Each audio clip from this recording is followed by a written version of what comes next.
মারেফতের চরম পর্যায়ে যখন একজন ব্যক্তি উন্নীত হয়, আধ্যাত্মিক সাধনা এবং মোরাকাবার একটি পর্যায়ে যখন কোনো মানুষ চলে যায়, তখন সেই মানুষটির সিনার মধ্যে, সেই মানুষটির উপর আল্লাহর দরবার থেকে আরশের দুয়ার খুলে যায়।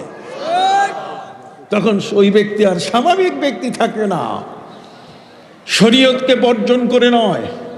অতএব চ্যাপ্টার দুইটা, একটা হচ্ছে শরীয়ত আর একটা কি মারেফত। যারা মারেফত মানে না, পবিত্র কোরআন মজিদে আল্লাহ তাআলা বলছেন, রব্বানা ওয়াবআস ফীহিম রাসূলাম মিনহুম ইয়াতলু আলাইহিম আয়াতিকা ওয়া ইউআল্লিমুহুমুল কিতাবা ওয়াল হিকমাতা ওয়া ইউযাক্কিহিম তাসকিয়া। পৃথিবীর পাঠশালা, পৃথিবীর সাধারণ শিক্ষা দীক্ষার যে কেন্দ্রগুলো আছে, সেই কেন্দ্রগুলো থেকে আরেকটা আধ্যাত্মিক কেন্দ্র আছে, যে কেন্দ্রগুলো আল্লাহর ওলিরা লালন করে থাকেন। জোরে বলেন, আল্লাহর ওলিদের লালনকৃত সেই আধ্যাত্মিক কেন্দ্রগুলোতে যদি না আসে, তাহলে ভাষা শিখে না মানুষ, আদব শিখে না, সে কখনো আল্লাহর দরবারে নিজেকে উপস্থিত করার মতো যোগ্যতা সৃষ্টি করতে পারে না। 12.5 লক্ষ হাদিসের হাফেজ ইমাম আহমদ বিন হাম্বল রহমতুল্লাহ আলাই তার ছেলেকে বলছেন, খবরদার পীরের দরবারে যাবে না। পীরের দরবারে যেতে তিনি নিষেধ করেছেন, 12.5 লক্ষ হাদিসের হাফেজ। তাহলে পীরদের সম্পর্কে, ওলিদের সম্পর্কে ধারণা এত বড় একজন মুহাদ্দিসের কোন পর্যায়ে চলে গেছিল। অথচ সেই ইমাম আহমদ বিন হাম্বল রহমতুল্লাহ আলাই তিনি 12.5 লক্ষ হাদিসের হাফেজ, বেশ কিছু হাদিসের অর্থ তিনি বুঝতে পারছিলেন না। এই অর্থ বোঝার জন্য যখন কোনো পণ্ডিতের কাছে, কোনো হাদিস বিশারদের কাছে তিনি যেতেন, তখন ওই হাদিস বিশারদ তার সামনে মুখ বন্ধ করে রাখতেন যে, আপনি তো অনেক বড় পণ্ডিত, হাদিস সম্পর্কে আপনার অনেক জানা, এই অর্থ আপনার সামনে মুখ খুলে বলার সাহস আমাদের কি নাই। কত বড় পণ্ডিত, কত 12.5 লক্ষ হাদিসের হাফেজ। 12.5 লক্ষ হাদিসের হাফেজ, তার বেশ কয়েকটি হাদিসের অর্থ তিনি বুঝতে পারছিলেন না। এই জন্য তিনি খুঁজে বেড়াচ্ছেন কার কাছে গিয়ে তিনি অর্থটা সহজভাবে পাবেন। সম্মানিত সুধী, ইমাম আহমদ বিন হাম্বল রহমতুল্লাহ আলাই তিনি বলেন, আমি একদিন বাগদাদের শহরে সকালবেলায় আমি বের হলাম।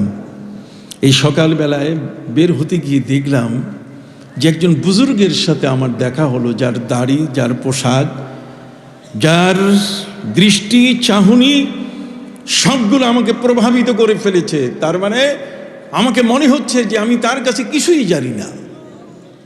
12.5 লক্ষ হাদিসের হাফেজের মনে যদি এটা আসে যে আমি কিছুই জানি না, আমাকে নিজেকে ছোট মনে হয়েছে। ইমাম আহমদ বিন হাম্বল রহমতুল্লাহ আলাই নিজেকে যিনি ছোট মনে করছেন একজন ব্যক্তিকে দেখে, তাহলে সেই ব্যক্তিটার ভিতরে কি ছিল? সুবহানাল্লাহ বলেন না? আপনি জানেন আল্লামা ফখরুদ্দিন রাজি, যিনি তফসিরে মাফাতিহুল গায়েব, তফসিরে কবির লিখেছেন। আপনি আমার কথা বুঝতেছেন তো? একটু বুঝেন। আল্লামা ফখরুদ্দিন রাজি রহমতুল্লাহ আলাই তিনি তফসিরের কিতাব লিখেছেন, তফসিরে মাফাতিহুল গায়েব, গায়েবের চাবিকাঠি, যা এতদিন কেউ তফসির করতে পারেননি। তিনি সেই তফসিরের কিতাবখানা লিখেছেন, তফসিরে কবির, সবচেয়ে বড় তফসির, যে তফসির 12 খণ্ডে বিভক্ত ছিল, যেটা কাঁধে নিতে অন্তত পক্ষে 10 জন লোক লাগতো কাঁধে তুলতে, এত বড় তফসির। তিনি সিদ্ধান্ত নিলেন যে আমি একজন আল্লাহর ওলির কাছে যাব। আমার জ্ঞানের পূর্ণতা আসে নাই। কথা বলেন, এত বড় তফসিরের লেখক,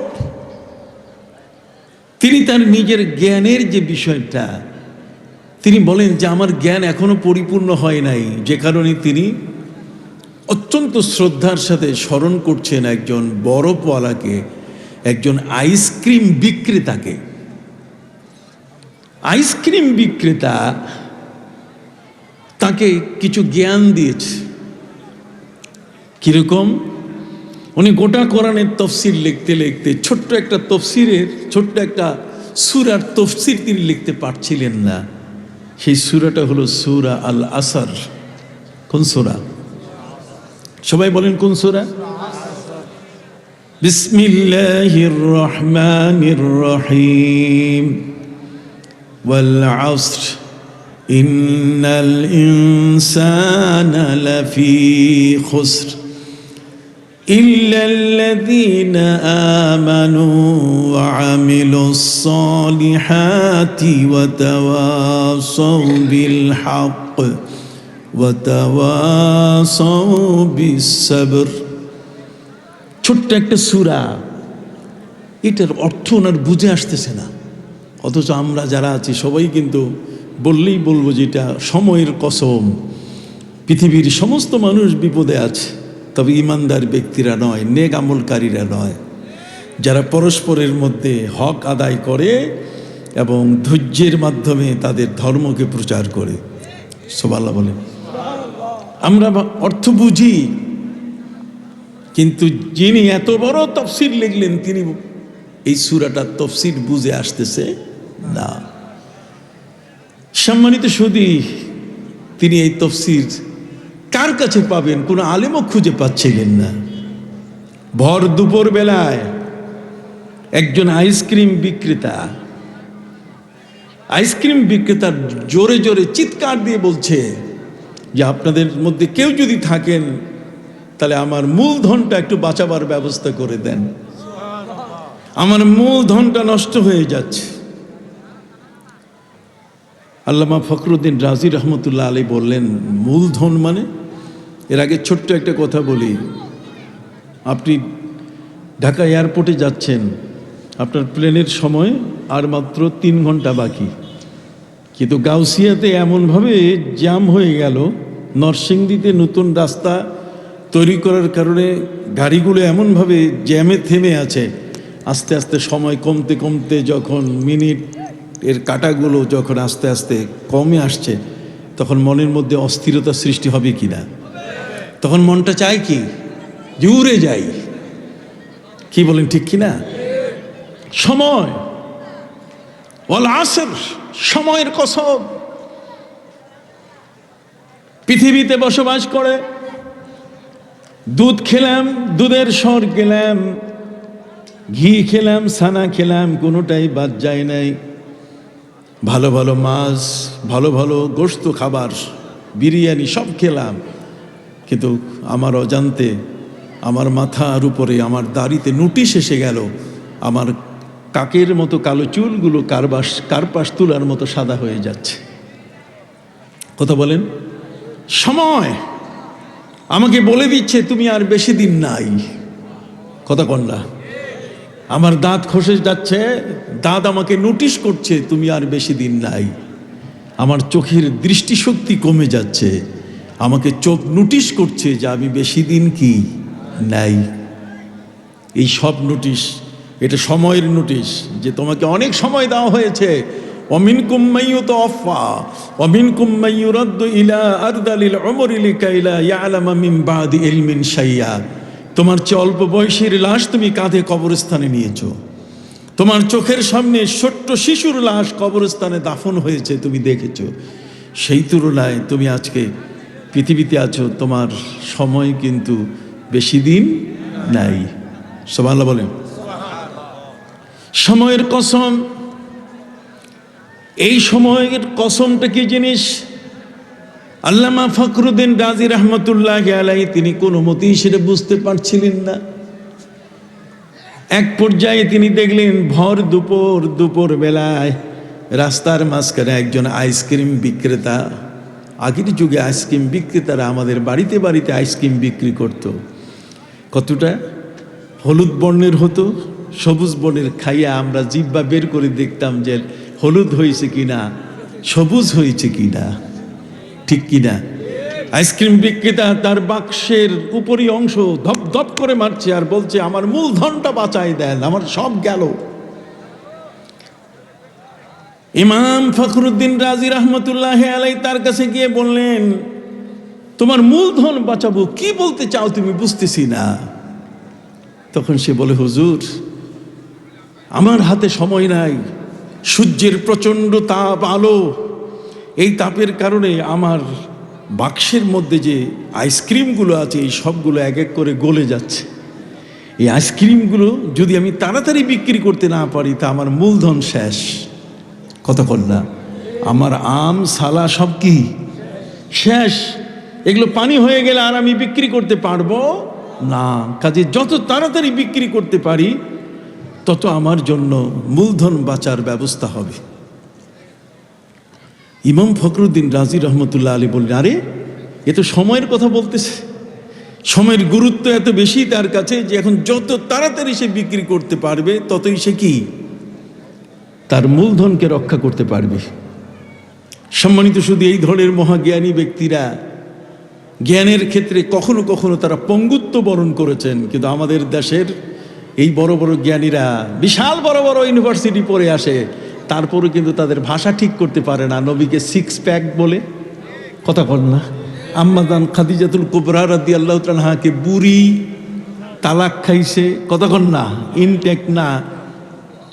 যেখানে মানুষ ভাষা শিখে সেখানে ভাষা নষ্ট করে চলে আসছে। আপনি কি কথাগুলো বুঝতেছেন? ইমাম ফখরুদ্দিন রাজি রহমতুল্লাহ আলাইহি তিনি দেখলেন যে আমার এই কোরআনের মহান তথ্য যা গোপনে পড়ে আছে, সেই গোপনের তথ্যটি নবী করিম সাল্লাল্লাহু আলাইহি ওয়াসাল্লাম তার জীবনে তিনি দেখিয়ে দিয়েছেন। তিনি কাবা ঘরের সামনে বসে ইচ্ছে করলে আল্লাহর কোরআন তার সিনার মধ্যে আসতে পারত, কিন্তু সেই কোরআন নেবার জন্য আল্লাহ তাআলা তাকে সুম্মা হুব্বিবা ইলাইহিল খালা, তাকে হেরা পর্বতের গুহায় একটি নিরিবিলি জায়গায় অবস্থান করার জন্য তার মানসিকতা তৈরি করে দিয়েছিলেন। প্রিয় নবী সাল্লাল্লাহু আলাইহি ওয়াসাল্লাম হেরা পর্বতে গিয়ে তিনি ধ্যানে মগ্ন। 2100 ফিট উঁচুতে, 70 হাত নিচুতে সেই গুহা, যে গুহার মধ্যে নবী করিম সাল্লাল্লাহু আলাইহি ওয়াসাল্লাম তাহান্নুস করছিলেন, বিশেষ রাতের ইবাদতে তিনি আত্মনিয়োগ করলেন। তার কারণ এই জায়গাটা বেছে নিয়েছেন শরীয়ত থেকে নিজকে বিচ্ছিন্ন করে নয়, শরীয়তকে ঠিক রেখে তিনি তার আধ্যাত্মিকতাকে এমনভাবে সাধনার চরম পর্যায়ে নিয়ে গেছেন যে নবী করিম সাল্লাল্লাহু আলাইহি ওয়াসাল্লাম সেই গুহার মধ্যে বসে তিনি যে সাধনা করছেন, মোরাকাবা করছেন, এই মোরাকাবাটার সাথে একটা সংযুক্তি আছে শরীয়তের, আর সেটা হলো যে তিনি সেখান থেকে কাবা ঘর দেখতে পাচ্ছেন। গুহায় বসে সেখান থেকে কি কাবা ঘর দেখা যায়। কাবা হলো শরীয়ত আর হেরা গুহা হলো মারেফত। কথা বললা, মারেফতের চরম পর্যায়ে যখন একজন ব্যক্তি উন্নীত হয়, আধ্যাত্মিক সাধনা এবং মোরাকাবার একটি পর্যায়ে যখন কোনো মানুষ চলে যায়, তখন সেই মানুষটির সিনার মধ্যে, সেই মানুষটির উপরে আল্লাহর দরবার থেকে আরশের দুয়ার খুলে যায়। তখন ওই ব্যক্তি আর স্বাভাবিক ব্যক্তি থাকে না। শরীয়তকে বর্জন করে নয়, শরীয়তকে ছেড়ে দিয়ে নয়, কথা কি বুঝতে পারছি?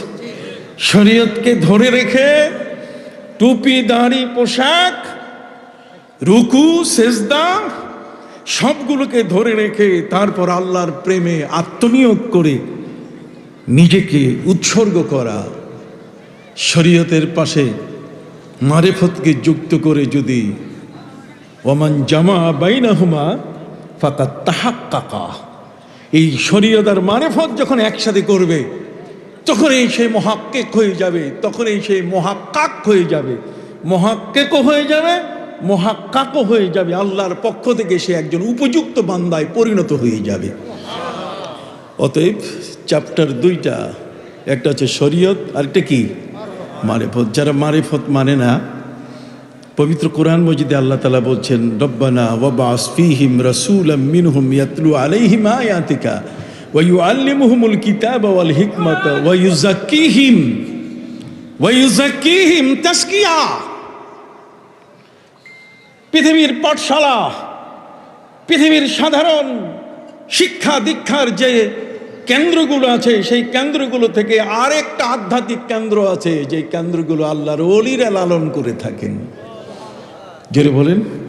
আল্লাহর ওলিদের লালনকৃত সেই আধ্যাত্মিক কেন্দ্রগুলোতে যদি না আসে, তাহলে ভাষা শিখে না মানুষ, আদব শিখে না, সে কখনো আল্লাহর দরবারে নিজেকে উপস্থিত করার মতো যোগ্যতা সৃষ্টি করতে পারে না। কথা কি বুঝতে পারছেন? সম্মানিত শুধু যে কারণে ইমাম ফখরুদ্দিন রাজি রহমতুল্লাহ আলাইহির মতো ব্যক্তি, এত বড় মহান জ্ঞানী, যিনি চিন্তা করলেন যে আমার এই জ্ঞানই যথেষ্ট নয়, এই জ্ঞানটাকে এটাকে পরিষ্কার করার জন্য রিফাইনারিতে যেতে হবে। কথা কন না? এই জ্ঞানটাকে পরিষ্কার করার জন্য আমাকে যেতে হবে ঠিক এমন একটি জায়গায়, লিকুল্লি শাইইন সিকালাতুন ওয়া সিকালাতুল কুলুবি যিকরুল্লাহ। অতএব সেই এমন জিকির, যেই জিকির আমার ভাষাটাকে পরিচ্ছন্ন করবে, যেই জিকির যে আমার জ্ঞানটাকে সুন্দর করে পরিশীলিত করবে, পরিমার্জিত করবে, আমার ভাষাকে পরিমার্জিত করবে। আপনি কি বুঝতে পারছেন? তাহলে সেই দরবার, ওই আধ্যাত্মিকতার সাথে কার কি সম্পর্ক, কখন, আমি কিন্তু সেই বিষয়টি আজকে আপনাদের সামনে আলোকপাত করার চেষ্টা করছি, যেটি হলো ওই 73 ফেরকার মধ্যে কি একটি ফেরকা, যেটা নাজি, যার কাছে শরীয়ত আছে, যার কাছে কি মারিফতে আছে, যার শুধু শরীয়ত আছে কিন্তু মারিফত কি নাই। যে মুখে আলীকে মাতাল বলে, সে কোনোদিন এই পৃথিবীর মধ্যে কখনোই সে আধ্যাত্মিক জগতের পরিপূর্ণ মানুষ হতে পারে না। সে একটি ফাসেক মানুষ। জোরে বলেন, সে কি একটা ফাসেক মানুষ। খুব মনে রাখতে হবে, এই জগৎটি একটি সাধারণ জগৎ নয়। এত বড় আলেম, তিনি চিন্তা করলেন আমাকে এখন যেতে হবে এমন একটা জায়গায় যেখানে গেলে আমার ভাষা আমি ঠিক করে আনতে পারবো, আমার জ্ঞানটাকে আমি পরিমার্জিত করে আনতে পারবো, যেখানে গেলে পরে আমার দেহের অঙ্গ প্রত্যঙ্গগুলোকে আমি ঠিক করে আনতে পারবো। কথা কন। সম্মানিত সুধী, আল্লামা ফখরুদ্দিন রাজি রহমতুল্লাহ আলাই তিনি সিদ্ধান্ত নিলেন যে তার এই জ্ঞানটাকে সাজাবার জন্য, জ্ঞানটাকে পরিমার্জিত, পরিশীলিত, এটাকে পরিশুদ্ধ করতে গেলে আমার একজন আল্লাহর অলি দরকার। তিনি মহান অলির দরবারে যখন আসলেন, আসার পরে আল্লাহর অলি দেখলেন যে ফখরুদ্দিন রাজির মতো এত বড় বিশাল একজন আলেম আমার দরবারে। আমাদের দেশের পীর সাহেবরা যদি এরকম আলেম পায়, তাহলে পরের দিনে বাংলাদেশ বেতার সহ টেলিভিশনে যে আমার মুরিদ অমুক 18 ভাষার পণ্ডিত, 22 ভাষার পণ্ডিত, কি বলেন ঠিক কিনা? সম্মানিত সুধী, পীর সাহেব আল্লাহর ওলি তিনি বললেন যে দেখুন, আমি তো আপনাকে গ্রহণ করতে পারছি না। দেখেন, আলেম কম না, ডিগ্রি কম নাই। যদি নোবেল বিজয়ী হয়, আল্লাহর ওলির দরবারে যদি আসে, তাহলে তাকে চেক করে আল্লাহর ওলি যদি দেখেন যে না, এই নোবেল ধোকা, কথা বল না, এই পিএইচডি ধোকা, এই এমফিল ধোকা, তাহলে তাকে তিনি ইচ্ছে করলে আবার প্রাইমারি স্কুলে ভর্তি হওয়ার পরামর্শ দিতে পারেন। বুঝলেন কিনা? একটু হাত উঠায় বলেন না, বুঝলেন কিনা? তাকে প্রাইমারি স্কুলে ভর্তি হওয়ার তিনি পরামর্শ দিতে পারেন। কথা বুঝতে পারছেন? স্যার সিনা নাম শুনেছেন তো? স্যার সিনা দরবারের দুটো ঘটনা বলবো। আমি আপনাদের কাছে আজকে কিছু কথা বলতে চাই, আপনার ধৈর্য সহকারে শুনবেন তো? যারা দূরে আছেন, কাছে এসে বসেন, বসার জায়গা। ভালো মানুষ, জ্ঞানী মানুষ দাঁড়ায় থাকে কেন? বসে বসে আলোচনা শুনেন। স্যার সিনা দরবারে আমেরিকা থেকে একজন লোক এসে, খুব নাদোষ টাকাওয়ালা, ডলার ম্যান। কথা বল না, ডলার যার হাতে আছে তার গা গরম হয়। এই মানুষটির বারবার তিনি স্বপ্নে দেখছেন যে তিনি স্যার সিনার শাহ সুফি নিসারউদ্দিন রহমতুল্লাহ আলীর কাছে যিনি বায়াত হচ্ছেন। যেহেতু যারা আমেরিকা থেকে আসে তারা দেশে বেশি দিন থাকতে পারে না, আবার তাদেরকে ব্যাক করতে হয়। এই জন্য তিনি অল্প সময়ে পীর সাহেবের কাছে বায়াত করে চলে যাবেন, বায়াত নিয়ে চলে যাবেন। তো বায়াত নিয়ে চলে যাইতে গেলে অন্তত পক্ষে বর্তমান জানুয়ারি মাসে আমাদের শিক্ষাবর্ষ শুরু হয়। তো শিক্ষাবর্ষে প্রত্যেকটা শ্রেণীর তো বই আছে, সিলেবাস ভুক্ত বই আছে কিনা। তো উনি দেখলেন যেহেতু আমি অল্প সময়ের জন্য আসছি, তো কাজে আমি একটা দোকান থেকে একটা ওজিফার বই, আমলের বই এটা পীর সাহেবের কাছে দিব। আমাদের দেশের নিয়ম ছিল যে কেউ যদি পরীক্ষা দিতে যায় তাহলে বেশি পড়া লাগে না, একটা সাজেশন বাংলা বাজার থেকে কিনে আনলে যদি আমার শিক্ষক দাগায় দেন তো ওইটাই পরীক্ষায় আসবে। তো আমেরিকান ম্যান, ডলার ম্যান, উনি একটা দোকান থেকে একটা ওজিফার বই কিনে নিয়ে আসছে। উনি বলছেন, হুজুর আমি তো আমেরিকা ফিরে যাব, তা আমার এই ওজিফার বইটা একটু দাগায় দেন, আমি প্রতিদিন কি কি আমল করব। সারসিনার শামসুপীর সারুদ্দিন রহমতুল্লাহ আলাই তিনি বলেছেন, বাবা যে বইটা তুমি নিয়ে আসছো এটা তোমার জন্য না, এটা যারা MA পাস করছে এই জগতের মধ্যে, যারা MA পাসের সমকক্ষ তাদের জন্য এটা বই, এই বই তোমার জন্য না। কাজে আমি এখানে তোমাকে কোনো সবক কোনো জায়গায় দাগ দিতে পারবো না। তো তাহলে সবক দেন, বায়াত করেন। বায়াত করলে মানতে হবে, কিন্তু আমি বায়াতের অর্থ হলো আমি যা বলবো তুমি আমার কাছে বিকৃত বস্তুর মতো যা বলবো তাই তোমাকে মানতে হবে। কয় ঠিক আছে। কয় তাহলে তোমার একটা সবক আছে, এটা যেহেতু MA পাশের ছাত্রদের জন্য, তো তুমি তো প্রাইমারির জন্য সবক আছে, সেটা হলো যে তুমি বাড়িতে পাশে তোমার মসজিদ আছে কিনা। কয় আছে। তোমার দায়িত্ব হলো ওই মসজিদে যাইয়া যত মুসল্লি নামাজ পড়ে ওদের জুতাগুলো তুমি সোজা করবা, এটা হলো তোমার সবক। কি করবে? আওয়াজ আসলো না, আবার বলেন জোরে, কি? জুতা সোজা করবে। এখন তো তার মাথায় হিট করছে পীর সাহেবের এই পরামর্শ, সবক উনি বললেন যে তুমি জুতা সোজা করবে। সে বলছে আমি আমেরিকা থেকে আসছি, নাদুস নদুস স্বাস্থ্য গোস্ত পোস্ত সব ভালো, এখন যদি মসজিদে জুতা সোজা করি তো শালা সম্বন্ধী যারা আছে তারা দেখবে যে দুলাভাইয়ের চেম্বার নষ্ট হয়েছে, ওর চাকা পাঞ্চার হয়ে গেছে, তার কথা কন দুলাভাই ঠিক নাই, এটার মাথা নষ্ট হয়ে আসছে। দেখেন তো পীর সাহেব সবক দিছে কেমন সবক। আল্লাহর ওলিদের চক্ষু আছে, ইত্তাকু মিন ফিরাসাতিল মুমিন ফাইন্নাহু ইয়ানজুরু বিনুরিল্লাহ। খবরদার আল্লাহর ওলিদের সাথে বেয়াদবি করবে না, ভয় করবে তাদেরকে, সাধারণ মনে করবে না। মনে করেছো একটা রুমাল মাথায় দিয়েছে, দাড়ি রেখে তোমার মতো মানুষটা হাঁটাচলা করছে, তুমি তাকে সাধারণ মনে করবে না। মনে থাকবে কিনা? হাত উঠান তো, মনে থাকবে কিনা? আদব আদব।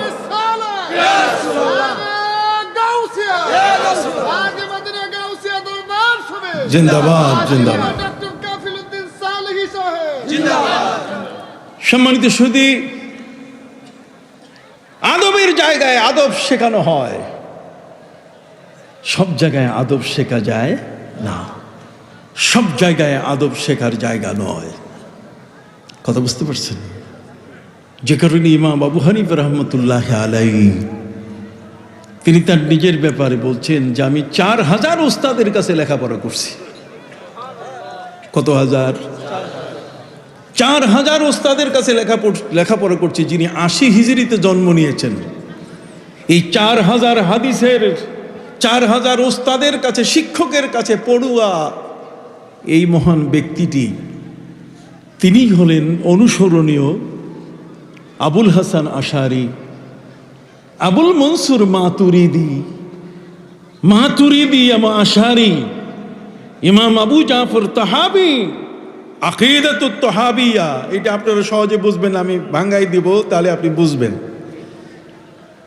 সম্মানিত শুধু 80 হিজরিতে যে মানুষটি তার জীবন কর্ম রেখে গেছেন, আর সেটাকে অনুসরণ করে পৃথিবীর 3 প্রান্তের মানুষ, 3 প্রান্তের সব মানুষগুলোকে একটা সহি আকিদা, একটা সহি নীতি, একটা সহি নিয়ম, একটা পরিশুদ্ধ শৃঙ্খলার উপরে রাখার জন্য তারা জীবন উৎসর্গিত করলেন। সুবহানাল্লাহ বলেন। এখনো বুঝে আসেনি। সম্মানিত সুধী, মিশর হচ্ছে রিচার্জের জায়গা। কোরআন নাজিল হয়েছে আরবে, আর কোরআন রিচার্জ হয়েছে মিশরে। কথা বল না, কোরআন রিচার্জ হয়েছে কি মিশরে, আর কোরআনের আমল হয়েছে বাংলাদেশ। সুবহানাল্লাহ বলেন। কোরআনের আমল বাংলাদেশে আছে, দাড়ি আছে, টুপি আছে, বোরকা আছে। কথা বল না, এটা বাংলাদেশে আছে। এটা আল্লাহর ওলিরা ওই আমলটাকে, কোরআনের আমলটাকে বাস্তবায়ন করেছেন। মিশরের মাটিতে, সেখানে আবু জাফর তাহাবি রহমতুল্লাহ আলাইহি, তিনি যখন মায়ের পেটে, তখন তার মা মারা গেছিলেন। শিশু মায়ের পেটে থাকা অবস্থায় যদি মা মারা যান, তাহলে ওই সময়কালের এত বড় বড় হাসপাতাল এগুলো কিছু ছিল না। তখন মানুষ নির্ভর করত আলেমদের কাছে। কি বলেন, ঠিক না? আগের সময় মানুষ অসুখ বিসুখ হলে পীরের দরবারে, ইমাম সাহেবের কাছে গিয়ে সুতা পরা নিয়ে আসতো, পানি পরা নিয়ে আসতো। এখন মৌলবীরা বলছেন না না না, এগুলো সুতা পরা, পানি পরা দেওয়া যাবে না, তাবিজ দেওয়া যাবে না। কত কথা কয়। আমি কোন দিকে যাব আপনাদেরকে নিয়ে? 73টা ফেরকার মানুষের পরিচয় দিতে দিতে তো আমার জান শেষ হয়ে যাবে। সম্মানিত সুধী, ইমাম শাফি রহমতুল্লাহ আলাইহির মাযহাব হচ্ছে, তার অভিমত হচ্ছে, কোনো শিশু যদি মায়ের পেটে থাকা অবস্থায় মা মারা যান, তাহলে শিশুকেও মৃত ধরে নেওয়া হবে এবং ওই মায়ের দাফন কাফন শিশু মায়ের পেটে থাকা অবস্থায় হয়ে যাবে। মায়ের সাথে শিশুরও কি, আপনি বলেন না, মায়ের সাথে শিশুর কি হবে? দাফন হয়ে যাবে। কিন্তু ইমাম আবু হানিফা রহমতুল্লাহ আলাইহি তিনি বলেছেন, যদি কোনো শিশু যদি মায়ের পেটে থাকা অবস্থায় মা মারা যান, তাহলে সাথে সাথে মাকে দাফন করা যাবে না, বরং একটা কাপড় পানিতে ভিজে এটাকে চিপে ওই ভেজা কাপড়টা মায়ের পেটে রাখতে হবে। যদি শুকিয়ে যায় তাহলে মনে করতে হবে বাচ্চা বেঁচে আছে, তখন বাচ্চাকে কেটে বের করতে হবে। ইমাম আবু হানিফা রহমতুল্লাহ আলাইহি, ইমাম আবু হানিফা রহমতুল্লাহ আলাইহিকে প্রশ্ন করা হয়েছে, ইমাম আবু হানিফা বলেন তো, নামাজের গুরুত্ব বেশি না রোজার গুরুত্ব বেশি? ইমাম আবু হানিফা রহমতুল্লাহ আলাইহিকে প্রশ্ন করা হয়েছে, যদি মানুষের মাথার পশম, গায়ের চুল, মাথার চুল, গায়ের পশম যদি গণনা করা হয়, তাহলে জোর হবে না বেজোর হবে? ইমাম আবু হানিফা রহমতুল্লাহ আলাইহি একেবারে সাথে সাথে স্টেট ফরওয়ার্ড কথা বলছি, within zero time, minus time, কোনো সময় না নিয়েই তিনি সাথে সাথে বলে দিলেন যে পুরুষ হোক বা নারী হোক, গোটা দেহের সমস্ত চুল পশম যদি গণনা করা হয়, জোর জোর হবে, জোড়া হবে, কোনো দিন বেজোর হবে না। ইমাম আবু হানিফা রহমতুল্লাহ আলাইহিকে প্রশ্ন করা হলো, জোর হবে কেমনে? আল্লাহ পবিত্র কোরআন মজিদে বলছেন, ওয়া খালাকনাকুম আজওয়াজা, আমি তোমাদেরকে জোড়া জোড়া করে সৃষ্টি করেছি, অতএব সব জোড়া জোড়া হয়ে যাবে। দেখছেন আলেমের ব্রেন কোথায়? সেই ইমাম আবু হানিফা রহমতুল্লাহ আলাইহি তিনি তার জীবনে 4000 ওস্তাদের কাছে লেখাপড়া করেছেন। 21 জন সাহাবীকে তিনি নিজের চোখে দেখেছেন। 8 জন সাহাবীর কাছে তিনি হাদিস নিয়েছেন। ইমাম বুখারীর দাদা উস্তাদ, তো ইমাম বুখারীর দাদা উস্তাদ তিনি কি ফেলানো মানুষ? আহা, এই দরবারে একটু জোরে বলেন না। আমি তো শিক্ষক মানুষ বাবা, আমি একজন কিন্তু as a teacher, not a killer. আমি কিন্তু টিচার, শিক্ষক। আপনি তো বুঝতেই পারছেন, জীবনের বিশাল একটা সময় প্রিন্সিপাল এর দায়িত্ব পালন করেছি, ছাত্র পড়াইছি, বুখারীর উপরে পিএইচডি করেছি, কথা বুঝতে পারছেন, এমফিল করেছি, এগুলো তো করেছি। আমি আমার লব্ধ জ্ঞানের উপরে আপনাদের কাছে বলতে চাই, ইমাম আবু হানিফা রহমতুল্লাহ আলাইহি 4000 ওস্তাদ পাওয়া, এটা কি চারটিখানি কথা? আমরা আমাদের প্রিয় নবীর উম্মত, কিন্তু আমরা নবীকে দেখি নাই, তারপরেও তো আমাদের গা গরম হয়ে যায়। আলহামদুলিল্লাহ ভালো আছি, একজন বেদিনী কাফিরের চেয়ে কি আছে? কিন্তু পৃথিবীতে এমনও মানুষ তো আছে যিনি হাজার হাজার নবীকে চোখে দেখছেন, যার নাম পবিত্র কোরআন মজিদে আছে। পবিত্র কোরআন মজিদে এমন একজন ব্যক্তির নাম আছে যিনি তার জীবনে 4000 নবীকে চোখে দেখছেন। 4000 নবীকে তিনি নিজে সেবা করেছেন, খেদমত করেছেন। তিনি হলেন হযরতে লোকমান, যার নামে পবিত্র কোরআনের একটা সূরা, নাম কি? সূরায়ে লোকমান। হযরতে লোকমান তিনি বলেন, ইন্নী খাদামতু আরবাআতা আলাফিম মিনাল আম্বিয়া।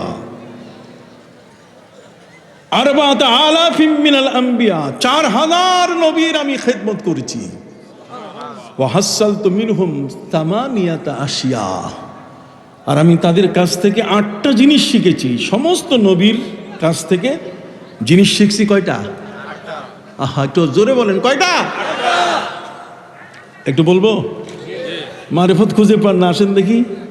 এই 4000 নবীর যে মানুষটি খেদমত করেছে, তার এই খেদমতের জ্ঞান যা অর্জন করেছেন, অর্জিত জ্ঞানে মারিফত আছে কিনা? হযরতে লোকমান বলেন, ওয়া হাসসালতু মিনহুম সামানিয়াতা আশিয়া, আমি তাদের কাছে 8টা জিনিস অর্জন করেছি। তার মধ্যে একটি হলো, ইজা কুনতা ফিস সালাহ ফাহফাজ কালবাক ওয়া ইজা কুনতা ফি বাইতিল গায়র ফাহফাজ আইনাক ওয়া ইজা কুনতা বাইনাত তুআম ফাহফাজ হালাকাক ওয়া ইজা কুনতা বাইনান নাস ফাহফাজ লিসানাক। হযরতে লোকমান তিনি বলছেন, 4000 নবীর খেদমত করে তার যে সিনোপসিস, সারাংশ, 4000 নবীর ভিতরে এই গুণগুলো পাওয়া গেছে। 4000 নবী এই গুণগুলোর সাথে তারা বিশেষায়িত হতেন। 4000 নবীর কাছে এই আদর্শগুলো বিদ্যমান ছিল। তার মধ্যে একটি হচ্ছে, ইজা কুনতা ফিস সালাহ ফাহফাজ কালবাক, যখন তুমি নামাজে থাকবে তখন তোমার কলবটাকে রশি লাগাবে।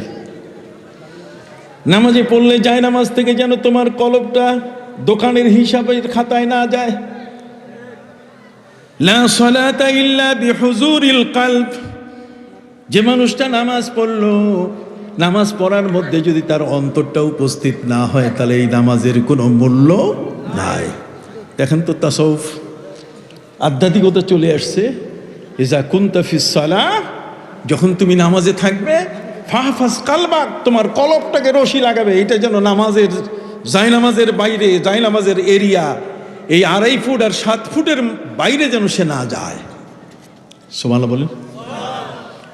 ওয়া ইজা কুনতা ফি বাইতিল গায়র ফাহফাজ আইনাক, যদি তুমি অন্যের ঘরে প্রবেশ করো, অন্যের বাড়িতে যদি তুমি প্রবেশ করো, ফাহফাজ আইনাক, তা তোমার চোখ দুইটার উপর রশি লাগাবে, যাতে ওই বাড়ির মেয়েদেরকে দেখার চেষ্টা না করে। এখন তো মেয়েদের দেখার চেষ্টা কি, ও তো নিজেই বাইর হয়ে আসে, কতক্ষণ না, যারে দেখার জন্য ঘরে যায়, আর সে এখন নিজে কি বাইর হয়। অথচ ইসলামের বিধান দেখেন কত কঠিন। আমার প্রিয় নবী সাল্লাল্লাহু আলাইহি ওয়াসাল্লাম তিনি বলেছেন, স্বামী স্ত্রী দুইজন যদি ঘরের ভিতরে বিছানায় শুয়ে থাকে, আর কেউ যদি বেড়ার ফাঁক দিয়ে দেখে, নবী করিম সাল্লাল্লাহু আলাইহি ওয়াসাল্লাম বলছেন, তাহলে সুই গরম করে চোখের মধ্যে ঢুকাই দিও। আপনি কি বুঝতে পারছেন কিনা? আমার কথা বুঝেন কিনা? ইজা কুনতা ফিস সালাহ ফাহফাজ কালবাক, নামাজের মধ্যে থাকলে তোমার কলবটাকে সিধা করে নিও। ওয়া ইজা কুনতা ফি বাইতিল গায়র ফাহফাজ আইনাক, যখন তুমি অন্যের ঘরে যাবে তখন তোমার চোখটাকে রশি লাগাইও, ঠিক আছে? ওই যে কুনতা বাইনাত তুআম ফাহফাজ হালাকাক, খাবার টেবিলে বসলে সব তরকারি খাইও না, কিছু খাইও, কিছু বাদ রেখো। সব খাইলে তোমার বদহজমও হইতে পারে। তোমার স্বাস্থ্য উপযোগী যতটুকু, একটা যদি হয়, 10 প্রকার তরকারি আছে, তোমার একটা দিয়ে যদি তো হয়, তাহলে সেটা দিয়েই তুমি শেষ করো, কথা কর না? ওয়া ইজা কুনতা বাইনান নাস ফাহফাজ লিসানাক, আর জনসমাগমে, চায়ের দোকানে, আড্ডাখানায়, কোথাও যদি তুমি কখনো বসো, তাহলে তুমি শুধু শুনে যাবে, কিন্তু মুখ দিয়ে কিছু কইও না। মান সাকাতা সালেমা, যে কিছু বলে না, চুপ থাকে, সেই বেঁচে যায়। কি কোন ঠিক না? আপনি চায়ের আড্ডাখানে এমনভাবে কথা বললেন, পরের দিন দেখবেন মপ এসে আপনার গলার মধ্যে জুতা লাগাই দিল। কথা বোঝা গেছে? সম্মানিত শুধু হলো কয়টা? চারটা। জোরে বলুন কয়টা? একটা কি? নামাজের মধ্যে কলবে কি রশি বাঁধতে হবে। তার মানে কলবের ওই নামাজের নামাজের বাইরে যেন আমার কলবটা না যায়। অন্যের বাড়িতে গেলে আমার চোখটাকে রশি লাগাতে হবে, তার মানে পর্দা করতে হবে। ওয়াকুল্লিল মুমিনিনা ইয়াগুদুদনা মিন আবসারিহিম, চোখটাকে নিম্নগামী করতে হবে। কথা কোন? ঠিক অনুরূপভাবে বলা হয়েছে খাবার টেবিলে তুমি সীমিত পরিমাণে তরকারি খাবা, আর যখন মানুষের মাঝে বসে কথা বলবে তখন কি বাচাল বাজে কথা কোনোটাই কইবে না, বেশি শোনার চেষ্টা করবে। সুবহানাল্লাহ বলে। এ গেল কয়টা? কয় আর বাকি চারটা। বাকি চারটার মধ্যে দুইটা এটা সবসময় তোমার সাথে যেন থাকে, আর বাকি দুইটা সবসময় বর্জন করবে। দুইটাকে অর্জন করবে, আর দুইটাকে কি? আবার বলেন, দুইটাকে কি অর্জন করবে, আর দুইটাকে কি বর্জন করবে। দুইটা অর্জন মানে দুইটা সবসময় তোমার সাথে থাকবে। কি? এক হচ্ছে আল্লাহ, আল্লাহ তোমার সাথে থাকবে। আইনামা তাকুনু ওয়া হুয়া মাআকুম, তুমি যেখানে থাকবে সেখানেই তোমার সাথে আল্লাহ আছেন। অতএব প্রতিটি মুহূর্তে তুমি আল্লাহকে তোমার সাথে নিয়ে থাকবে। মা মিন নাদওয়া সালাসাতিন ইল্লা হুয়া রাবিউহুম ওয়ালা খামসাতিন ইল্লা হুয়া সাদিসুহুম ওয়ালা আদনা মিন যালিক ওয়ালা আকতার। যেখানে তিনজন আল্লাহ সহ হিসাবে কয়জন? চারজন। আপনারা বোধহয় আমার ওয়াজ বুঝতেছেন না। হুহা কিছুই কর না, কেমন কথা? হ্যাঁ, চারজন বলছে। মারহাবা। তিনজন যেখানে তোমরা সেখানে আল্লাহ সহ কত? চারজন। তাহলে মাইনাস নাই প্লাস, হিসাবের মধ্যে কি নাই? মাইনাস নাই, হিসাবের মধ্যে কি প্লাস। যেখানে তিনজন সেখানে আল্লাহ সহ কত? তাহলে আল্লাহ আমার সাথে আছে কিনা? আল্লাহ কোথায় আছে? পবিত্র কুরআন মজিদে আল্লাহ পাক রব্বুল আলামিন তাও ব্যাখ্যা করে দিয়েছেন, নাহানু আকরাবু ইলাইহি মিন হাবলিল ওয়ারিদ। বান্দা তোমার স্মারক যেখানে সেখানে আমি আছি। আমি আল্লাহকে মসজিদে থুয়ে তুমি বাড়িতে আসছো তা কিন্তু না। আমি আল্লাহকে কাবা ঘরে রেখে তুমি চলে আসছো তা কিন্তু নয়। আমি তোমার সাথে। কত সাথে? ওয়ারিদ, হাবলিল ওয়ারিদ। তোমার যে শাহরগ, যে রক্তের উপরে তোমার মাথাটা দাঁড়িয়ে আছে, ওইটা যত কাছে তার চেয়েও বেশি কাছে। আকরাব, আকরাব, আরো অতি কাছে।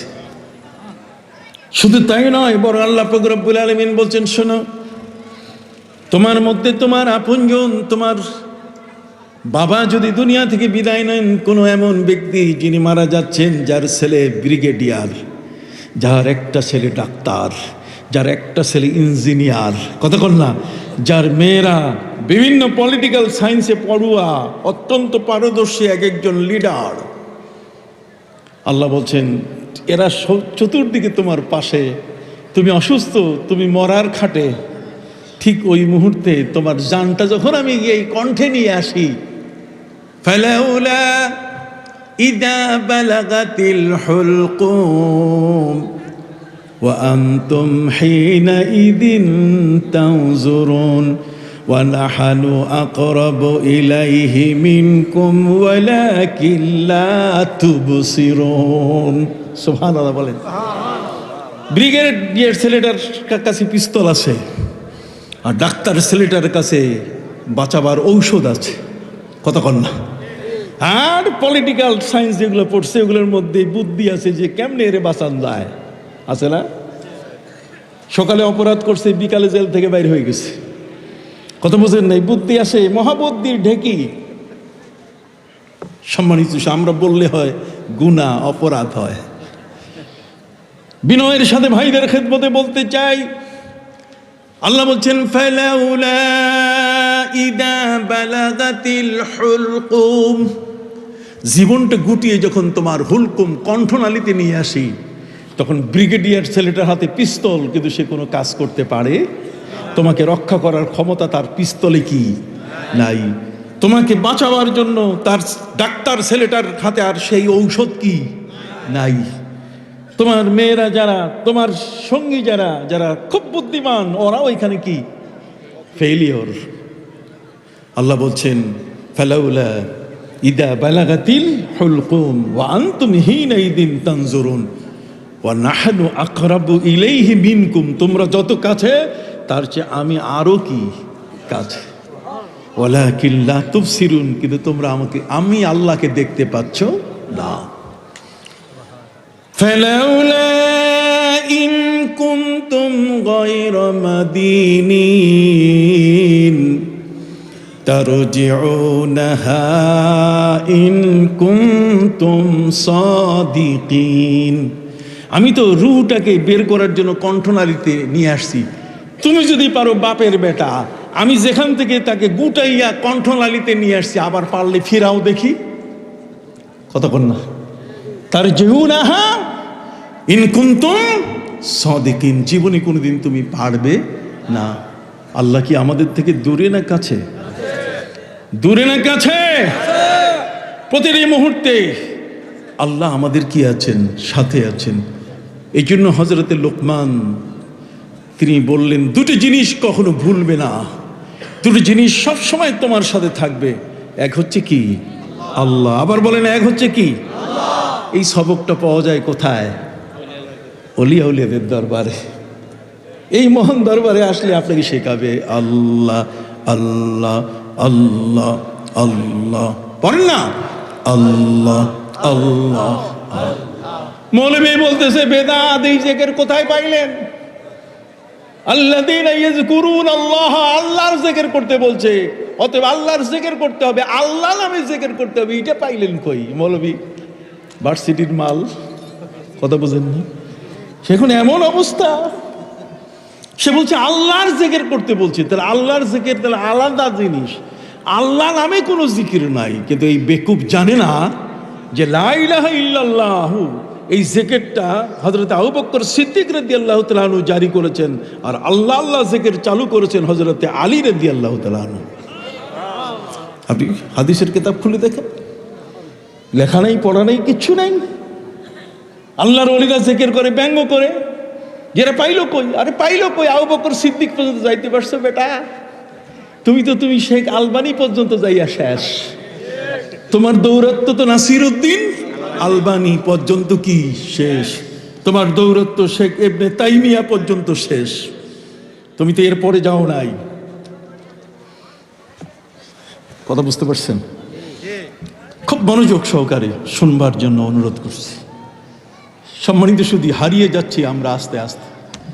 আলেম ওলামা এখন সত্য কথা বলছে না, ভয় পায়।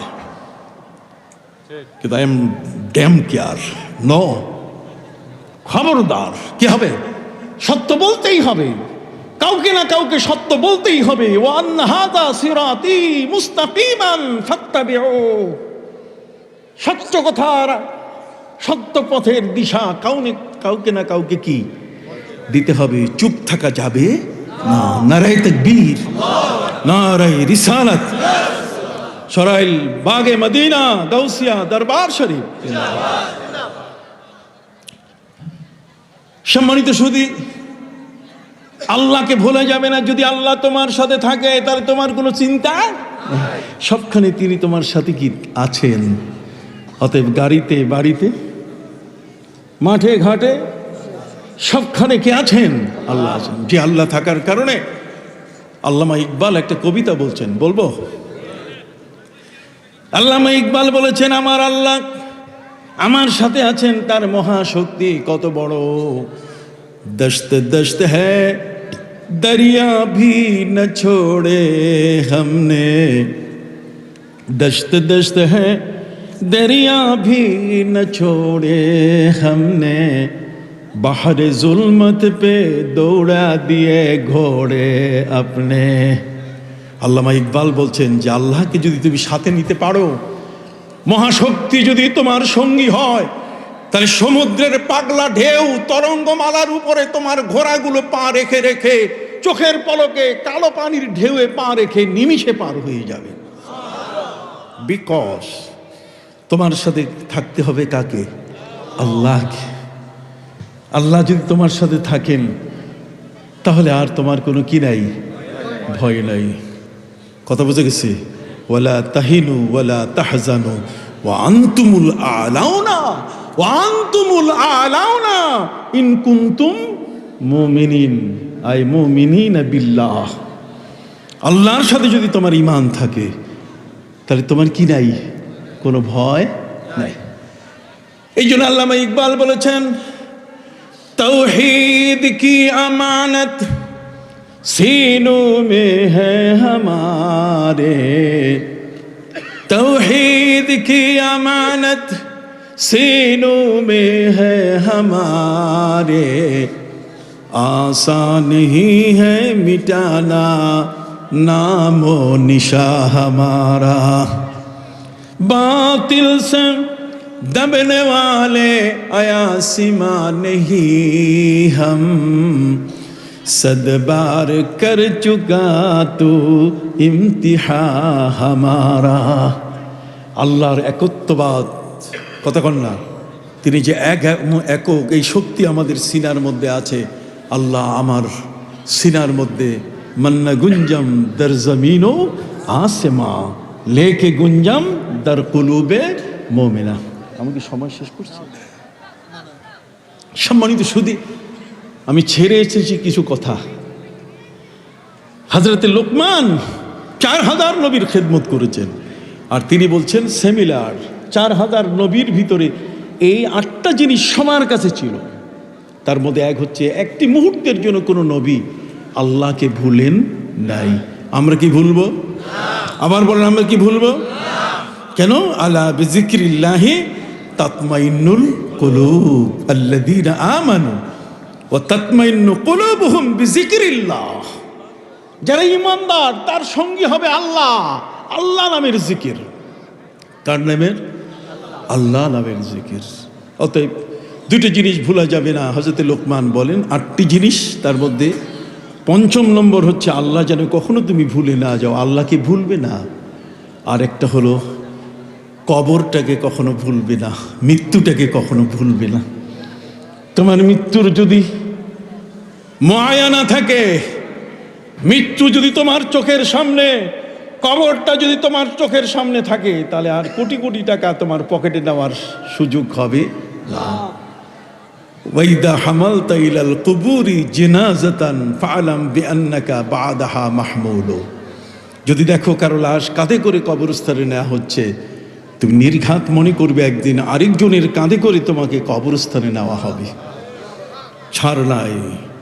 এ জাহা জি লাগানে কে লিয়ে नहीं है, ये इबरत की जा है তামাশা नहीं है। এটা তামাশার জায়গা নয়। অতএব দুইটা জিনিস ভোলা যাবে না। কয়টা? একটাকে, আরেকটাকে কবর। দ্বিতীয় নম্বর কি? দুই সবকেই কি অলিদের দরবারে হয় কাশফুল কুবুর। কথা বল না, কি হয়? কাশফুল কুবুর। আল্লাহর ওলিরা যদি কবরের পাশে বসে যান, চক্ষু বন্ধ করলে ওই কবরবাসী কি হালতে আছেন, কেমন আছেন, কি অবস্থায় আছেন সেটা বুঝতে পারেন। একজন মহিলা তার কবরস্থানের পাশ দিয়ে আল্লাহর একজন ওলি যাচ্ছেন, তো তিনি বুঝতে পারলেন যে এই কবরে যে মহিলাটি আছে তার খুব শাস্তি হচ্ছে, অশান্তি। কবরের মধ্যে কি নাই? শান্তি নাই। তিনি সেখানে মোরাকাবায় বসে গেলেন। মোরাকাবার মধ্যে তাকে জিজ্ঞেস করলেন, তুমি মারা গেছো, তোমার কি কোনো সন্তান নাই দোয়া করার? কতক্ষণ না, আওয়ালাদিন সালেহি ইয়াদউলা, তোমার জন্য দোয়া করার কি কোনো সন্তান নাই? মহিলা বলে দিল, পীর সাহেব হুজুর, আমার দোয়া করার জন্য কোনো সন্তান আমি রেখে আসতে পারি নাই। এই অর্থে আমার সন্তান আছে, আমার একটি মেয়ে। আমি বহুবার তাকে পথে আনার চেষ্টা করেছি, কিন্তু সে আসে নাই। আমার সাথে শুধু বেয়াদবি করতে করতে আমার জীবনটাকে শেষ করে দিয়েছে। হুজুর, একটা বেয়াদব মেয়েকে রেখে আসছি, সে তো আমার কথা কোনোদিন আল্লাহর কাছে বলবে না।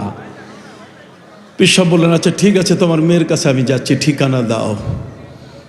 বাড়িতে গিয়ে সেই মেয়ের খোঁজ নিয়ে গিয়ে দেখলেন মেয়েটি পুকুরে গোসল করতে গেছে। দরবেশ মুখ অন্যদিকে ফিরিয়ে মেয়েটিকে বলছে, তুমি পুকুর থেকে উঠো, তোমাকে আমি একটি ঘটনা বলবো। মেয়ে বলছে কিসের ঘটনা? কই তোমার মায়ের কবর সম্পর্কে। কই কিসের মা কিসের কি, সরো তুমি এখান থেকে সরো। তাকে এমনভাবে অপমান বেইজ্জতি করা শুরু করলো সেই মেয়েটি। দরবেশ যেতে চায় না, মায়ের তো এই অবস্থা দেখছে, কতক্ষণ না। এখন এই মেয়েটি তাকে সরাবার জন্য হাতের মধ্যে পানি, এক কোষ পানি নিয়ে এমনভাবে জোরে মারছে যাতে দরবেশের গায়ে মনে হয় পাথর দিয়ে আঘাত করলো, এরকম একটা আঘাত মনে হয়। দরবেশ আর থাকবে না। সম্মানিত শুধু দরবেশ সেই পানির আঘাত খেয়ে ফিরে চলে আসছেন। রাতের বেলায় তিনি স্বপ্নে দেখলেন ওই কবরবাসী মহিলা তাকে বলছে যে আল্লাহ আমাকে মাফ করে দিয়েছেন, আমি কবরে খুব ভালো আছি। দরবেশ চিন্তা করলেন যে ভালো থাকবে কি করে, তাহলে আরেকবার যাই, আরেকবার কাশফুল কুবুর, তার কবরের পাশে গিয়ে আবার চক্ষু বন্ধ করে জিজ্ঞেস করি যে কিভাবে কি হলো। তখন সেই মহিলার কাছে ফিরিস্তাদের রিপোর্ট যে যে দরবেশকে তুমি পাঠিয়েছিলে সেই দরবেশকে তোমার মেয়েটা পাত্তা দেয় নাই, বরং পানি, এক কোষ পানি হাতে নিয়ে তার গায়ে ছুঁড়ে মেরেছে দরবেশকে আঘাত করার জন্য। কিন্তু ওই পানিটা দরবেশের গায়ে লাগার পরে ছিটকে পড়ছে মাটিতে, আর মাটির মধ্যে 3টা পোকা ছিল যেগুলো পানির জন্য পিপাসিত। ওই পোকা 3টার মুখে পড়ছে, পোকা 3টা খুশি হয়ে গেছে, এই জন্য তার মাকে আল্লাহ মাফ করে দিয়েছে। এখন তো আপনি বলবেন যে হুজুর এটা কেমনে হয়, কবরে যা আছে মাটির নিচে কি দেখা যায়? আরে মাটির নিচে দেখা যায় না মানে? মাটির নিচে যদি কিছু না হয়, না শোনা যায়, তো নবী তো সালাম দিতে বলতেন না, আসসালামু আলাইকুম ইয়া আহলাল কুবুর, হে কবরবাসী আপনাকে কি সালাম। সহিহ বুখারীর হাদিসের মধ্যে এসছে, আম্মা জান আয়েশা রাদিয়াল্লাহু তাআলা বলছেন হাত্তা ইয়াসমা কারনা না আলাই, কোন সন্তান যখন মায়ের কবরের পাশে আসে, বাপের কবরের পাশে আসে, তখন বাবা আশপাশের কবরবাসীকে বলে আমার ছেলে আসতেছে আমার জন্য দোয়া করার জন্য, তার পায়ের জুতার আওয়াজ তার কানের মধ্যে আসে। কি কথা বুঝতে পারছি?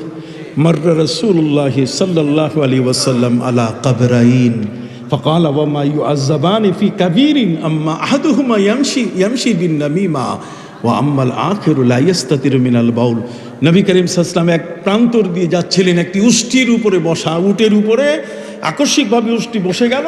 নবী করিম সাল্লাল্লাহু আলাইহি ওয়াসাল্লাম সাহাবা ইকরামকে বলেন এখানে মাটির নিচে 2জন কবরবাসীর শাস্তি হচ্ছে, একজন চুগলখোর কথা লাগাতো, আরেকজন হচ্ছে পেশাব থেকে নিজকে রক্ষা করতো না, দাঁড়িয়ে দাঁড়িয়ে পেশাব করতো, অথবা পেশাবের সিটা গায়ে লাগতো, সে কেয়ার করতো না। এই 2 কারণে শাস্তি হচ্ছে। তো নবীজি মাটির নিচে দেখতে পেলেন তার উম্মত তো বাপ কা বেটা, সিপাহী কা ঘোড়া, আগার কুছ না হো ফির ভি থোড়া থোড়া, কি কোন ঠিক কিনা? এমন এক মহান নবীর উম্মত যে নবী বলেন আমি যখন নামাজে দাঁড়াই আল্লাহর আরশ, জান্নাত জাহান্নাম দেখতে পাই।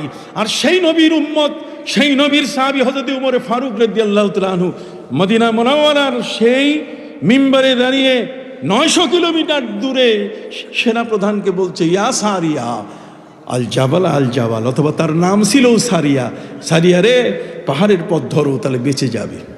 সুবহানাল্লাহ।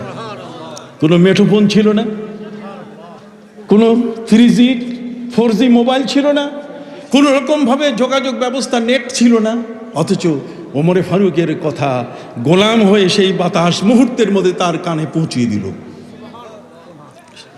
সম্মানিত সুধী, আলোচনা অনেক লম্বা, আমি একটু গুছাই নিয়ে আসি ছোট করে। সম্মানিত সুধী, হযরত ইমাম আবু হানিফা রাহমাতুল্লাহ আলাইহি তিনি বলেন আমি 4000 ওস্তাদের কাছে কি, তো 4000 ওস্তাদের কাছে পড়লে সেই মানুষটি কি ছোট মানুষ? জোরে বলেন না, অনেক বড় কিনা? তাহলে 4000 ওস্তাদের কাছে যিনি পড়েছেন তিনি বলেন লাউলাস সানাতান লাহালাকা নোমান, লাউলাস সানাতান লাহালাকা নোমান। আপনারা সবাই পড়েন দেখি, লাউলাস সানাতান পড়েন না, লাহালাকা নোমান। নোমান হচ্ছে ইমাম আবু হানিফার মূল নাম, নোমান ইবনে সাবিত। উনি বলছেন আমার 4000 শিক্ষকের কাছে যে আহরিত জ্ঞান, যে জ্ঞানগুলো আমি অর্জন করেছি, আমার অর্জিত জ্ঞান, আমার জ্ঞান ভাণ্ডার, এই সবগুলো পচে যেত, সবগুলো নষ্ট হয়ে যেত, আমার জ্ঞান সবগুলো ময়লা ধরে জং লাগতো যদি আমার জীবনে 2টা বছর না পেতাম। আমার জীবনের 80 হিজরিতে জন্ম নিয়েছেন, 150-এ তিনি ইন্তেকাল করেছেন। তাহলে এদিকে 50 ওদিকে 80, তাহলে কত? 70 বছর। 70 বছরের এই জীবন লাভ করেছেন ইমাম আবু হানিফা।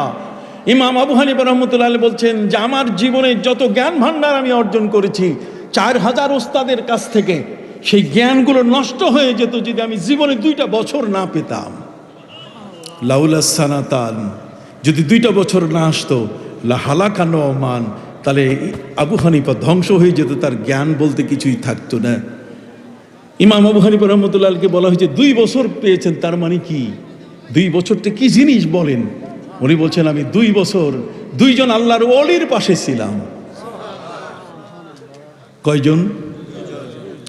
লাউলা সানাতান লাহালাকা নোমান, জীবনে যদি 2টো বছর আমি না পেতাম তাহলে আমার জীবনের সব অর্জিত জ্ঞান সবগুলো নষ্ট হয়ে যেত, পচে যেত, এটা জং ধরতো। কিন্তু 2 জন ওলি, হযরত ইমাম বাকের এবং তার ছেলে জাফর সাদিক রহমতুল্লাহ আলাই, এই 2 জন ওলির দরবারে ইমাম আবু হানিফা বলছেন আমি তাদের দরবারে থাকার কারণে 2টা বছর পাওয়াতে আমার 70 বছরের জ্ঞানগুলো সব রিফাইনারিতে ঝালাই হইয়া একটি পরিশীলিত নবী প্রেমের জীবন তৈরি হয়েছে। এই জন্য কবি বলেছেন সালেহাতু সঙ্গে বুদি দিল খারাশ, সালেহাতু সঙ্গে বুদি দিল খারাশ কে এক জামানা দর আউলিয়া খাকে বাস। তোমার যে অন্তরটি পাথরের মতো শক্ত হয়ে আছে, তুমি কিছু বুঝতেছো না আল্লাহর ওলিদের সম্পর্কে, তোমার ভ্রান্ত ধারণা। ইমাম আহমদ বিন হাম্বল রহমতুল্লাহ আলাইহির মতো ব্যক্তি তার ছেলেকে বলছেন পীরের দরবারে যাবে না। 12.5 লক্ষ হাদিসের হাফেজ, তিনি নিষেধ করে দিলেন। কিন্তু কিছু হাদিস অর্থ তার বুঝে আসতেছিল না, কতক্ষণ না। ইমাম আহমদ বিন হাম্বল রহমতুল্লাহ আলাই তিনি বলেন একদিন সকালবেলায় বাগদাদের রাস্তা দিয়ে আমি হাঁটতেছি, এমন একজন ব্যক্তির সাথে দেখা হলো যার দাড়ি, যার টুপি, যার পোশাক, তার চাহনি আমার দিকে আসার কারণে আমি সাথে সাথে মনে হচ্ছিল যে আমি কিছুই জানি না। আমি তখন তাকে প্রশ্ন করলাম আমার অজানা বিষয়গুলো জানার জন্য। আমি তাকে প্রশ্ন করলাম, দেখেন কি ভাষাটা, কি প্রশ্ন করার ভাষাটা, এটা নিয়ে যাবেন আজকে। ইমাম আহমদ বিন হাম্বল রহমতুল্লাহ আলাই 12.5 লক্ষ হাদিসের হাফেজ, তিনি এখন ওই বৃদ্ধ ওই মানুষটিকে লক্ষ্য করে বলছে মাজা তাকুলু ফি হাযিহিল মাসআলাতে ইয়া সুফি, ইয়া সুফি, সুফি, এই সুফি সাহেব, এই মাসালা সম্বন্ধে, এই হাদিস সম্পর্কে আপনার অভিমত কি? আমি প্রশ্ন করার আগেই তিনি উত্তর দিচ্ছেন, প্রশ্ন করার আগেই তিনি উত্তর দিচ্ছেন। কি রে, প্রশ্ন করার আগে উত্তর? তার মানে তার কাছে তো ওই ক্লাসের জ্ঞান নাই, এই জ্ঞান তো আল্লাহর পক্ষ থেকে ইলমে লাদুন্নি তার ভিতরে ইম্পোজ করা আছে। ইলমে লাদুন্নি তার ভিতরে এমনভাবে দেওয়া আছে যে ইলমে লাদুন্নি সরাসরি ডিরেক্ট আল্লাহর পক্ষ থেকে পরিচালিত হয়। এটা কোনো ওই শিক্ষকের কাছে দাড়ি নাই, টুপি নাই, খারাইয়া ব্রাশ ফায়ার করে পেশাব করে এর কাছ থেকে অঙ্ক শিখছে, বিজ্ঞান শিখছে তা নয়, বরং এমন একজন মহান ব্যক্তি যিনি সেজদায় পড়ে থাকেন, রুকুতে থাকেন, যিনি সবসময় ইবাদত বন্দিগিতে থাকেন, যার জিহ্বা সবসময় আল্লাহর জিকিরে লবরেজ থাকে, ভিজে থাকে। কথা বুঝতে পারছেন? সেই মহান ব্যক্তি প্রশ্ন করার আগে কি দেয়? উত্তর দেয়। আপনি বুঝেন নাই? প্রশ্ন করার আগে কি দেয়? উত্তর। তাহলে সেই প্রশ্ন করার আগে যে উত্তর দেয় এরাই হলো সিরাতে মুস্তাকিম। উলাইকা মা আনআমাল্লাহু আলাইহিম মিনান নাবিয়্যিনা ওয়াস সিদ্দীকিনা ওয়াশ শুহাদাই ওয়াস সালিহিন ওয়া হাসুনা উলাইকা রফিকা। চলার বন্ধু এই সমস্ত আল্লাহর ওলিরা। এর বাইরে যাবেন ওই 73 দলের মধ্যে 72টার ভিতরে ঢুকে যাবেন। আকীদা শেষ, আমল শেষ, 20 রাকাত তারাবি শেষ, জানাজার পরে দোয়া শেষ, মাজার জিয়ারত শেষ, কতক্ষণ না, মিলাদ কিয়াম শেষ, সব শেষ হয়ে যাবে, কিছুই থাকবে না। মনে থাকবে? হাত উঁচু করে বলেন মনে থাকবে? মনে থাকবে। নারে তাকবীর, নারে তাকবীর, নারে রিসালাত, মদিনা জামাত, মদিনা জামাত, মদিনা জামাত যেখানে, তরিকত মারিফত যেখানে, নবী প্রেম যেখানে। সম্মানিত সুধী, ইমাম আহমদ বিন হাম্বল রহমতুল্লাহ আলাই যার কাছে প্রশ্ন করেছিলেন তিনি হলেন আবু হামজা। নাম কি? ইমাম আবু হানিফা রহমতুল্লাহ বলছেন যে বাগদাদের যদি সর্বোচ্চ মানের কোনো অলি থাকেন, বড় পীর আব্দুল কাদের জিলানী তো আসছেন অনেক পরে, কিন্তু সেই সময়কালের সবচেয়ে বড় অলি হলেন কে? আবু হামজা। ইমাম আহমদ বিন হাম্বল রহমতুল্লাহ আলাইহির দৃষ্টি বদলে গেল। আল্লাহর ওলির সোহবতে আসার পরে 12 লক্ষ হাদিসের হাফেজ মোটিভেটেড হয়ে গেলেন। উনি এখন তার ছেলেকে বলছেন যে বাবা, এখন থেকে তুমি পীরের দরবারে যাবা। আগে বলছে যাইও না, আর এখন বলছে কি? হইল না, সবাইকে বলতে হবে। আগে বলছে কি? যাইও না, যাইবা না, আর পরে কি? যাবা। বুঝছেন? ছেলে জিজ্ঞেস করে যে বাবা এখন কি পাইলেন, আর আগে কি পান নাই? এখন যেটা পেয়েছি সেটা হলো এই, ইয়া বুনাইয়া ইত্তাবি মিন হাউলাইল্লাযিনা যাদু আলাইনা বিল ইলম। আমি এখন থেকে পীরের দরবারে তোমাকে যেতে বলছি এই কারণে যে পীরের এলেম আমরা যারা হাদিস মুখস্থ করছি তার চেয়েও বেশি। জাদু আলাইনা বিল ইলম, আমাদের চেয়ে তাদের এলেম কি বেশি। কেন? ওই যে এলমে লাদুন্নি আছে, মুসা নবীকে আল্লাহ পাঠাই দিয়েছেন হযরত খিজির আলাইহিস সালামের কাছে, ওই এলমে লাদুন্নি। হ্যাঁ, তাই না? ফাওয়াজাদনা, কথা বুঝে গেছে? আল্লাহ বলছেন সেখানে আমি এমন এক বান্দা রেখে দিয়েছি, কথা বুঝতে পারছেন? ফাওয়াজাদা আবদাম মিন ইবাদিনা রাহমাতাম মিন ইনদিনা আল্লামনাহু মিন লাদুন্না ইলমা। এলমে লাদুন্নি তার ভিতরে বিদ্যমান। আর এলমে লাদুন্নি হচ্ছে এমন একটা জিনিস যে কোনো প্রশ্নের উত্তর তার কাছে বাকি নাই, অথচ কোনো সার্টিফিকেট তার কাছে নাই। আমার নবীর কোনো সার্টিফিকেট নাই, কিন্তু নবী বলছেন উতিতু ইলমাল আউয়ালিন ওয়াল আখিরিন সালু আন্নি উজিবু লাকুম। প্রশ্ন করো, প্রশ্ন করো, তোমাদের সমস্ত প্রশ্নের উত্তর দিয়ে দিব। নবীজি বলেছেন বুইস্তু মুআল্লিমান, আমি শিক্ষক হয়ে আগমন করেছি। অতএব যিনি শিক্ষক হয়ে আগমন করেছেন অথচ পৃথিবীর কোনো শিক্ষকের কাছে তিনি লেখাপড়া করেন নাই, কারণ হলো এই যে শিক্ষকের কাছে লেখাপড়া করলে নবীর মান কমে যাবে। ওই শিক্ষক বলবে মোহাম্মদ তো আমার ছাত্র, তুচ্ছ করে বলবে। আল্লাহ বলছেন আপনাকে আমি কোনো শিক্ষকের কাছেও তুচ্ছ করব না, অতএব আপনার শিক্ষক আমি আল্লাহ নিজেই।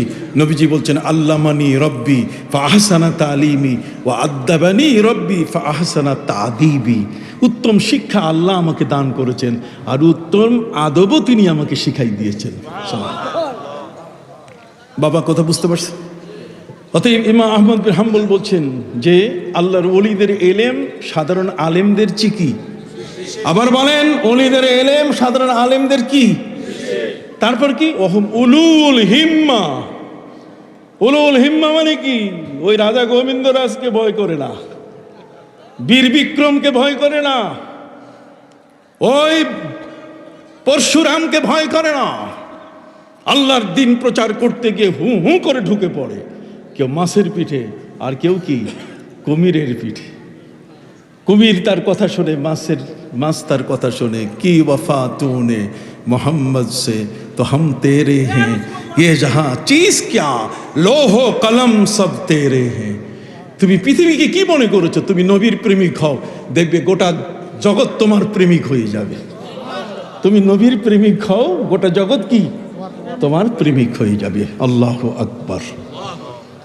অতএব সম্মানিত সুধী, হযরত ইমাম ফখরুদ্দিন রাজি রহমতুল্লাহ আলাই তিনি পীরের দরবারে আসছেন। কার দরবারে?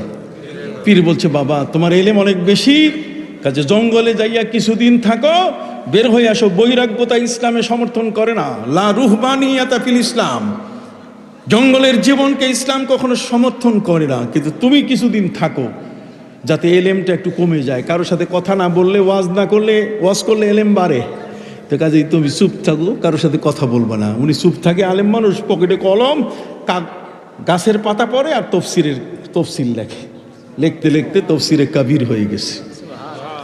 অতএব আলেমরা পর্যন্ত আল্লাহর ওলিদের কাছে আসেন।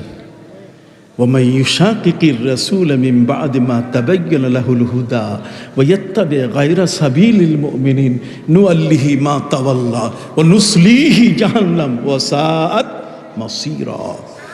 একদল দুষ্ট দুরাচার যারা নবীকে নিয়ে ব্যঙ্গ করে, তার আহলে বাইতকে নিয়ে ব্যঙ্গ করে, কথা কন না, যারা আল্লাহর ওলিদেরকে নিয়ে ব্যঙ্গ করে, আল্লাহ বলছেন ওয়াইয়াত্তাবি গায়রা সাবিলিল মুমিনিন, অন্য যারা দুষ্ট দুরাচার, যারা ইসলামকে বন্ধ করতে চায়, ওই শিরক বেদাতের মধ্যে যারা পড়ে থাকে, আজকে তাদের মন্দিরে গিয়ে তারা গীতা পাঠ করে, কতক্ষণ সেখানে গিয়ে তাদের অবস্থানকে তারা পরিষ্কার করে ফেলে যে আমরা কিন্তু এই। আমি আর আলোচনা দীর্ঘায়িত করব না, এতটুকু কথা বলে শেষ করি। অনেক পথ, অনেক মত, যত কল্লা তত আল্লাহ, যত মাথা তত মত, কিন্তু আপনাকে আসতে হবে একটি পথের উপরে, আর সে পথটার নাম কি? সিরাতে মুস্তাকিম, একেবারে এলিভেটেড এক্সপ্রেসওয়ে। এমন একটা রাস্তায় আপনাকে উঠতে হবে যা আঁকা বাঁকা নয়, একটা নাক বরাবর কি সোজা। আর সেটা হলো আল্লাহ তাআলা নবীদেরকে যেটা দিয়েছেন, যেটা তিনি ওলিদেরকে দিয়েছেন, সালেহিন সিদ্দিকিনকে দিয়েছেন। অতএব আমরা যেন ওলিদের পথে থাকি, আল্লাহর ওলিদের দিক নির্দেশনা যেন মেনে চলি, নামাজ তরক করব না, রোজা ছেড়ে দেব না। সামনে মাহে রমজান, এই মাসটা এটা হচ্ছে পবিত্র নবীর মেরাজ শরীফের মাস, কি বলেন ঠিক কিনা? অতএব নামাজ উপহার হিসেবে আল্লাহ আমাদেরকে দিয়েছেন, তহফাতুস সালাতের মাস, সেই মাসটিতে আমরা আজকে আছি। আল্লাহ যেন আমাদেরকে ক্ষমা করে দেন। আমি অসুস্থ মানুষ, এতক্ষণ যা কথা বলেছি, আমার হার্টে মেশিন লাগানো আছে, বুঝতে পারলেন, আইসিডি মেশিন। এই মেশিন থাকা অবস্থায়ও আমি আপনাদের সামনে কথা বললাম। দোয়া করবেন আল্লাহ যেন আমাকে সুস্থ রাখেন। শত্রুদের চোখ কিলবিল করে, কথা বুঝতে পারছেন? তারা লামাজাবি, সালাফি, এদের চক্ষু কিলবিল করে, তাদের হাত থেকেও যেন আল্লাহ আমাকে কি করেন, রক্ষা করেন। সবাই ভালো থাকেন। হুজুর কেবলার কাছে দোয়া চেয়ে আজকের মতো এখানে শেষ করছি। আসসালামু আলাইকুম ওয়া রাহমাতুল্লাহি ওয়া বারাকাতুহু।